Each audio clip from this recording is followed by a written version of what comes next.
આજે આપણે બનાસકાંઠામાં ગોડિયાલ વિસ્તારમાં આપણે આવેલા છે અને ખેડૂત મિત્રએ મિટ્ટી સોલ બાયો એનર્જી ઓર્ગેનિક મેન્યુઅર વાપરેલું છે. એના પ્રતિસાદ આપણે ખેડૂતથી લઈશું. તમારું નામ અને ગામ, તમારું એડ્રેસ જણાવો. નમસ્કાર ખેડૂત મિત્રો, મારું નામ રાઠોડ અનિલકુમાર લક્ષ્મણભાઈ છે.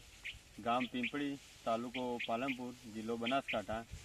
આપણે અહીંયા ટોટલ 20 વીઘામાં અમને મિટ્ટી સોઇલનો ઉપયોગ કરેલો છે. 300 બેગ, એકરે 40 બેગનો ઉપયોગ કરી. અને આ જોઈ શકો છો, આ 1 મહિનાનું બટાકું છે. તો 22 તારીખ, આજે બી 22 તારીખ છે. આ 1 મહિનાનું બટાકું હવે ખાતર હવે ચાલુ જ થશે યુરિયાને. એના પહેલાં પાયામાં મેં વાપર્યું હતું મિટ્ટી સોઇલ. તમે રિઝલ્ટ જુઓ છો, 1 મહિનામાં ઓળો મિક્સ થઈ ગઈ. ખાતર કોઈ બી ખાતર વગર હવે ખાતર ચાલુ થશે.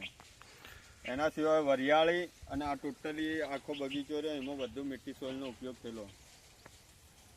અને રિઝલ્ટ એકદમ બહુ મસ્ત છે. જર્મિનેશનથી લઈને અને 1 મહિનાના ગ્રોથ સુધીનું સુપર રિઝલ્ટ મળેલું છે. Thank you.